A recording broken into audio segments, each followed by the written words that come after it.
All right, what's up, everybody? Good morning, good afternoon, and good evening. It depends on wherever you'll be watching us from or wherever you'll be viewing this show from. This is another week time for Will Talk Show, time for us to sit, reflect, time for us to sit and discuss. And today we are going to discuss matters technology. I'm being joined in the studio with the technological guest who will be taking us in matters technology. Remember, Real Talk Show, our intention is to inform, educate, but above all, we also ensure that entertainment comes your way. Watch this out. All right, welcome. You have 1 minute to introduce yourself and tell us what pertains you. Okay, thank you very much. Thank you for the opportunity. My name is Lawrence Lukendo.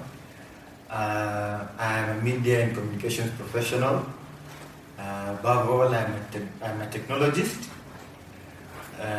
Though my background is in the field of communications and media, as I interact more with the different aspects of technology as the course of my broad spectrum is. Okay, thank you. We are glad to have you today in the studio, and we are glad that you're gonna give us a lot of enlightenment on matters technology. But before we venture into that, yourself born and raised where? Born in Nairobi, born and raised in Nairobi. Specifically in Kamulu. Yeah, that's where I grew up. Went to school, to the public primary school, St. Francis of Assisi. Proceeded to the Great Sacho High School. Afterwards, I landed myself in Kibabii University. Okay. Yeah. So far, how has the experience been now that you came from a private institution in high school and you ended up in a public university, which is the Kibabii University, based in Bungoma, away from Nairobi? How has the experience been?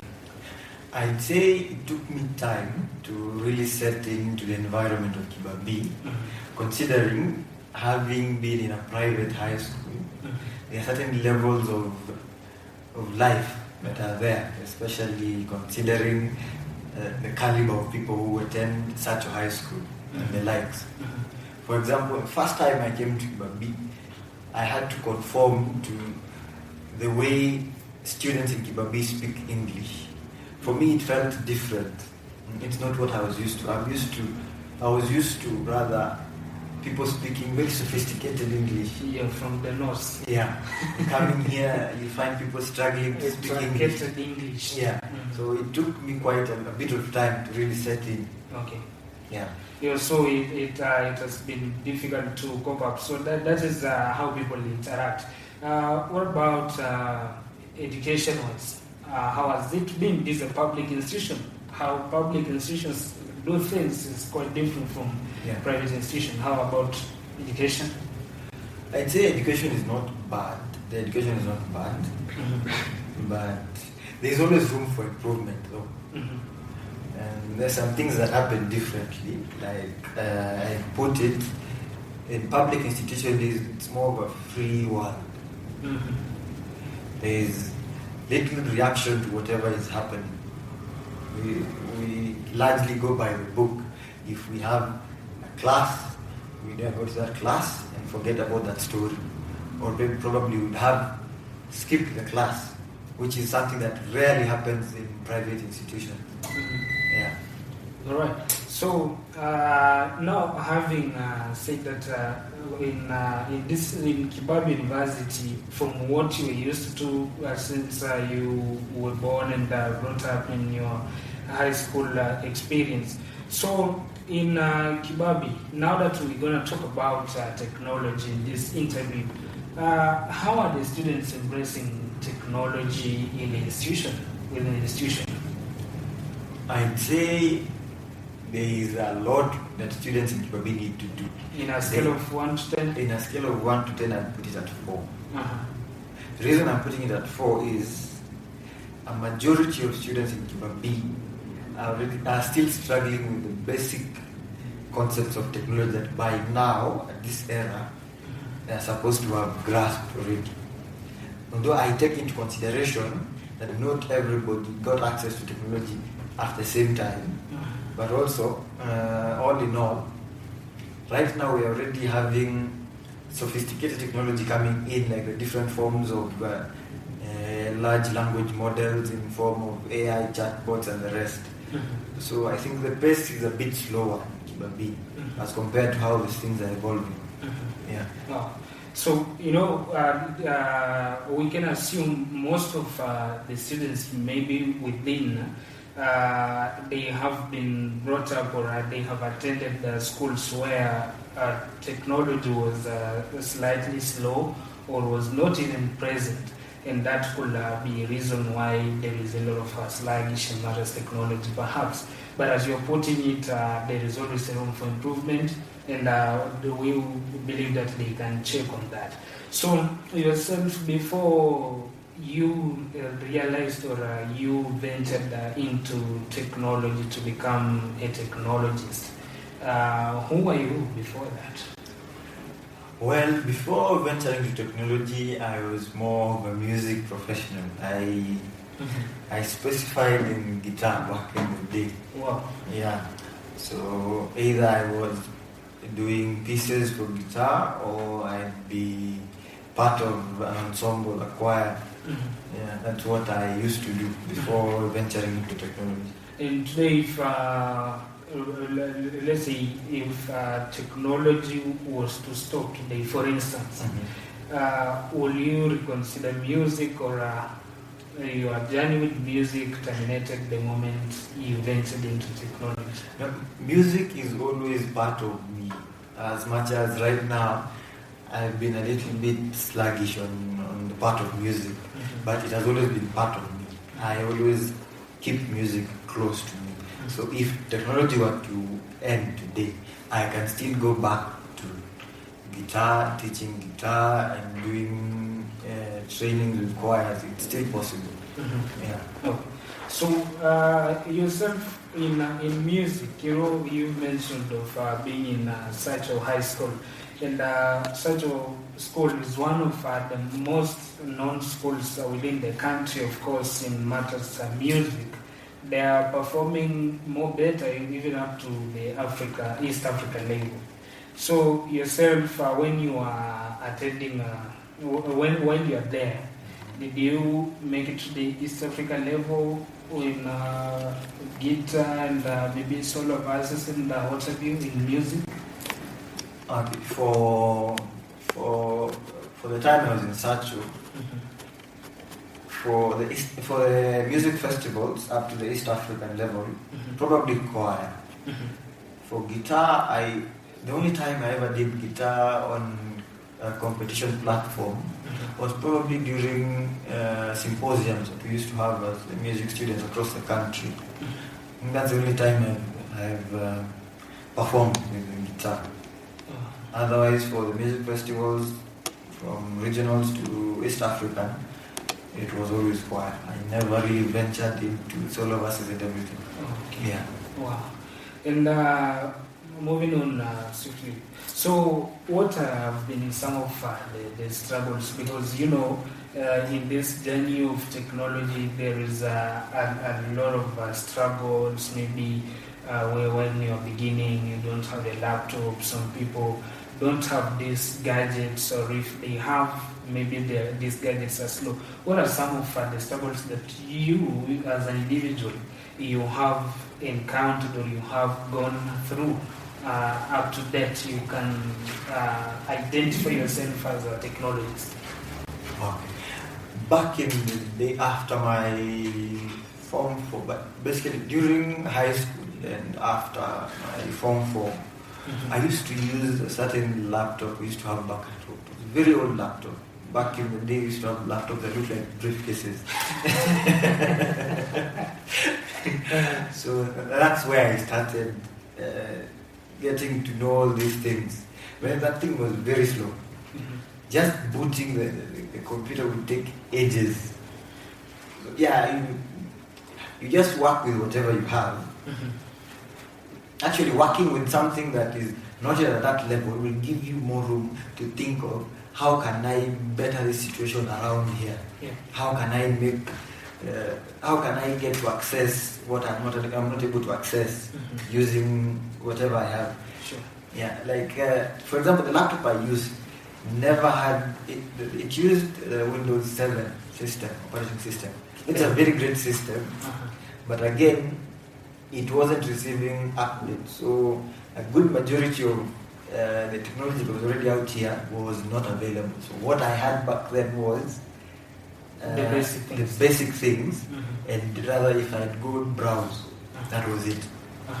But I really made use of what I had in that capacity before now upgrading slowly. Yeah. Oh, so that has been your journey in technology. So far, which gadgets are you using? And if you were to recommend gadgets for people to access gadgets that can favor them in this AI-oriented generation, or which gadgets are you using and which gadgets do you recommend? Okay. At this age, majority of the gadgets that are already out here are of good quality. But specifically, depending on what you want to do with the gadget, is what would guide the kind of gadget you pick. For example, on my end, having a background in journalism, mass communication, the gadget I'd be looking for would have to have a good processor, good storage, good camera quality, display,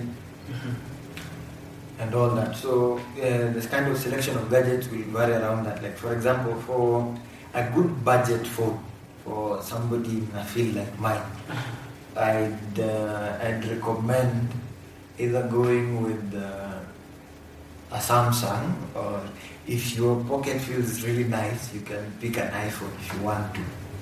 But for a Samsung, I would recommend getting an A07, A06, A16.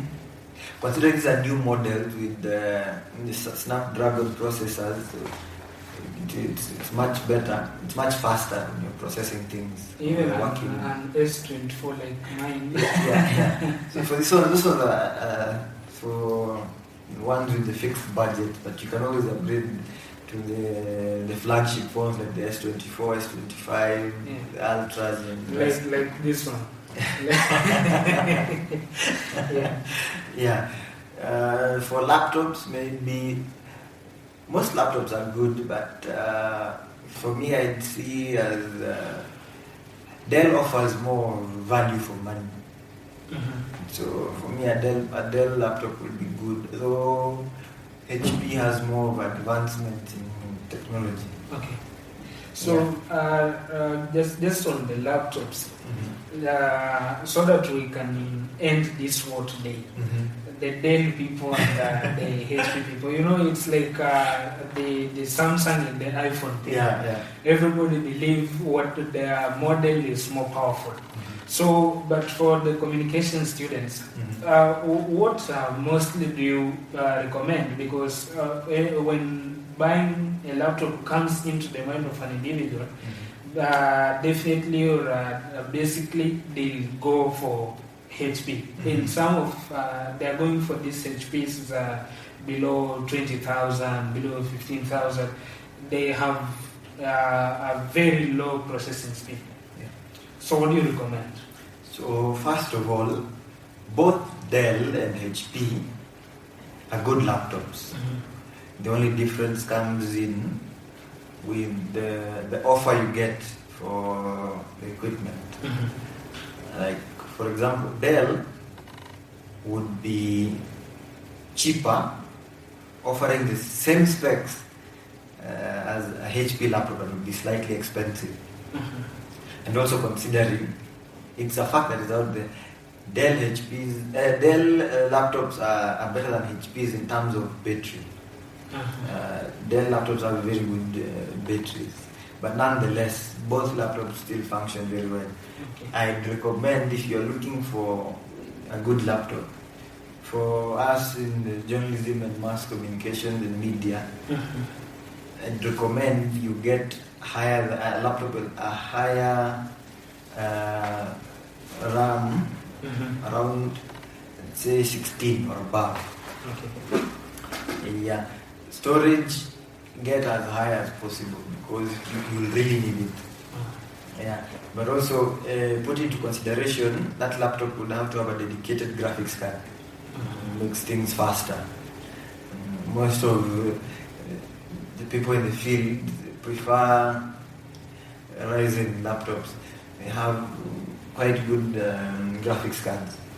Yeah. No. So you have to consider your RAM, storage, and the graphics card. Yeah. Okay. And now that you've put some clarity on the laptop issue, for the benefit of our viewers and for the benefit of communication students, like you happen to be a communication personnel. So I want you, for the benefit of them, to briefly maybe brief us on how video editing, audio and video and audio and maybe photo, how the editing takes place briefly. From the softwares, the recommended softwares, and what have you. Okay. So basically, video editing, photo editing, audio editing starts in your mind. You have to already have the idea of what you want it to look like or to feel like. So everything starts from you, what you want to achieve. In terms of software, there are very many softwares out here. This age, they are basically countless. But you get like the industry standard for most of these editing software is the Adobe Creative Suite, Adobe Photoshop for photo editing, Premiere Pro for video, Audition for audio. But there is more to that, especially for those who can't really pay for the Creative Suite. Nowadays it's quite expensive actually. With each upcoming update, the softwares get expensive. So if just to give some few recommendations, I know there is already a battle that's out there between Photoshop and Canva. I'm not going to get into that. Yeah. I'm going to leave it as is, depending on what you're looking for. Both of them are great softwares. But for those who are looking for a freer version, Canva also has its limits. For the free version, you would have to upgrade. There is a software out here called Photopea. It's exactly like Photoshop, but it's free.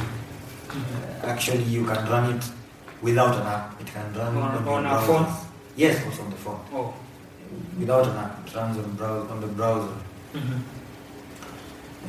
There are also the Photopea group has a suite that can work with the rest of the other items, like for illustrations, Illustrator. So good thing with Photopea, it can also integrate a Photoshop document or an Illustrator document. You can be able to open it, unlike Canva, which limits itself to Canva-style documents. So for me, Photopea is good for those who cannot access paid version softwares, but really want to pursue editing. It's a good app. So video editing, if you have a good laptop, and the line, if you have a good laptop, and the line, you can get DaVinci Resolve. Reason I repeated having a good laptop is DaVinci is a very powerful software. You really have to have good processors to run that software. DaVinci has the paid version of the version.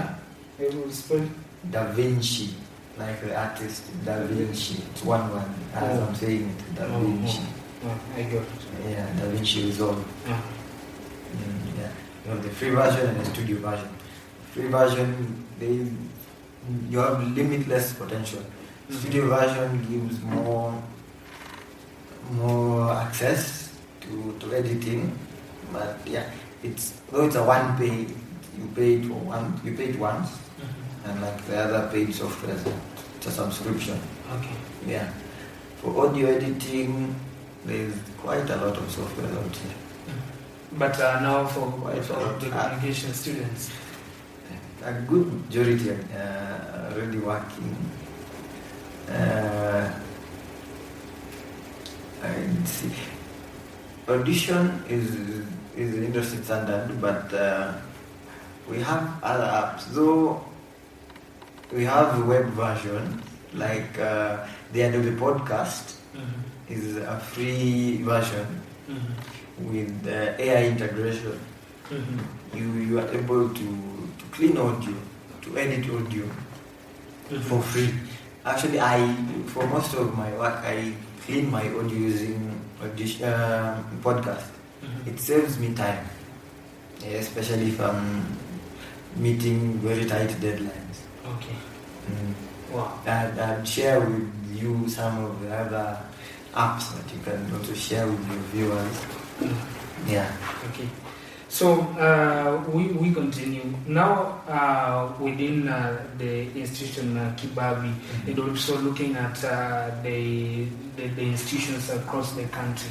Do you feel like institutions are producing graduates that are technologically oriented already, or the kind of graduates that are being produced still need to do a lot of work when they get outside there in the corporate world?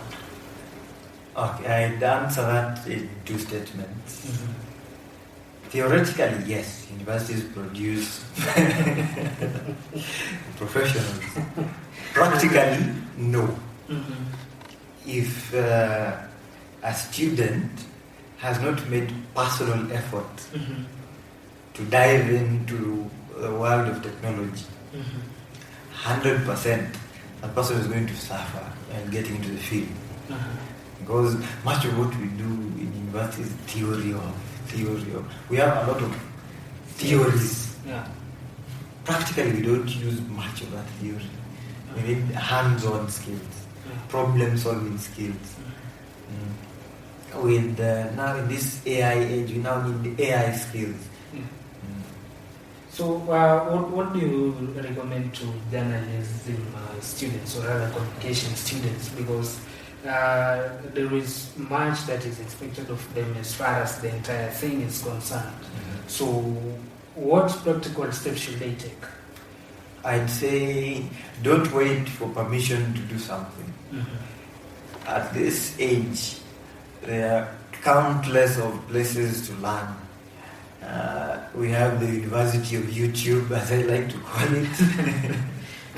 We have different organizations offering free certification courses, short courses, that ideally help in getting these hands-on skills that we need in the field. I can give an example of HubSpot. HubSpot has courses related to marketing and communications, public speaking, website building. These are very important skills for especially those who are in communications and journalism and related fields. At the end of each of these courses, you get a certificate, which is actually quite necessary, especially for those who are going into corporate spaces. You really need to show certification. It gives you more credibility. There are others you can try. Occasionally, universities like Harvard offer free courses. Occasionally. But you have YouTube also. You can really learn a lot from YouTube. Yeah, sure. Personally, most of what I know in video editing and audio editing and photo editing, I got it from YouTube. Countless channels out there. Also, all the same across all the social media platforms. There are very many creators who do trainings, who offer tips for all these fields. There's plenty of information in this age. Okay. So the whole thing is you finding that information. Okay. Yeah. Wow. So as now that you have recommended that to communication students, right now in this technologically based or rather technologically oriented world, which skills do you think they're gonna be gold in the next 5 years from now, 2031, around there? The main skill that will be gold by then would be AI manipulation. Your ability to make AI work for you. Your ability to basically control what artificial intelligence can offer. artificial intelligence at this age, for most people, feels like a threat of losing jobs and everything. But AI is basically there to give you a hand, to give you a push in whatever you're doing. So it really learning now basic AI skills, especially prompting. That's one key AI skill that you need before moving on to the rest. Your ability to be able to communicate with an AI chatbot to give you your desired output is really a skill. And in the next few years, let alone the next 30 years, in the next few years, be a very key skill. From now. Yes, very key skill that will put you at an advantage. You'll be able to cut your working time to less than half. So that will be a win on both sides. You'll be producing your output much faster, and you'll be saving yourself heavy work. And don't you think that with this AI, yes, it is making work easier, but don't you think, especially among the students in the higher learning institutions, it has been said before that some of them are misusing it. It is making people to stop thinking and heavily rely on it. What do you say about that? I agree with the fact that yes, sometimes we over-rely on artificial intelligence. But again, we should remember artificial intelligence isn't a human being that would have judgment on most things. So we really should learn how to make AI become an assistant. I give an example of just the other day with ongoing wars in the Middle East. Anthropic AI servers were hit. They share the same server with Amazon AWS servers. Anthropic, which owns Cloud AI, was down for a better part of the day. Cloud AI is basically known by most people who do coding and IT. Most people in the field call them vibe coders. So for the better part of the day, if this person didn't know anything else other than AI, he was rendered useless. So you really have to learn to leverage AI to assist you, not to think on your behalf. Okay. Wow. Yeah. So as we are almost coming to the closure of this, Lawrence, right now, as we may be approaching elections next year, technology is one of the key things that we rely on as a country to help us have a credible elections next year. What do you have to advise young people? Because there is a lot of speculations outside here, or hacking, or what about this? Or what do you advise about that? I'd advise two things. One, let's all be vigilant. Not that we should be always expecting the worst, but you can't also expect the best at all times. So you have to be ready for any eventuality that will come out. So two is to try and avoid creating unnecessary tension. Because yes, we might be thinking that there might be hacking, and again, it might not happen. So those of us who are expecting it might try and create situations. So you should try as possible to avoid creating situations that will basically render us in situations we don't want to be in. Again, we don't want to lose our country as it is. We've already suffered enough as a country. So the main goal is to get in and out of the elections, elect our leaders, and move on with life. Yeah. So as we are almost summing up this, I have a couple of questions here that are just single answered questions to you. They are rapid fire questions. Okay. So to yourself, do you prefer coding or networking? I prefer networking. And AI or human creativity? Human creativity any day. Degree or skill? Skill. Kenya or abroad? Kenya. All right. Yeah. Thank you so much for coming through. We are glad for you have made time to speak to us, and anytime you're welcome to speak to us and educate our audience as far as technology is concerned. Thank you. All right. It has been a Real Talk Show, the episode of this week, and remember we have spoken a lot about technological improvements and matters pertaining technology. This is an episode you ought not to miss because there is a lot of things you will learn, you as an individual, as far as this technological world is concerned. It has been Real Talk Show, the episode of this week. My name is Malaki Baraka. Remember to keep it real with Real Talk Show. Until next time, same place, God willing. God willing. God willing.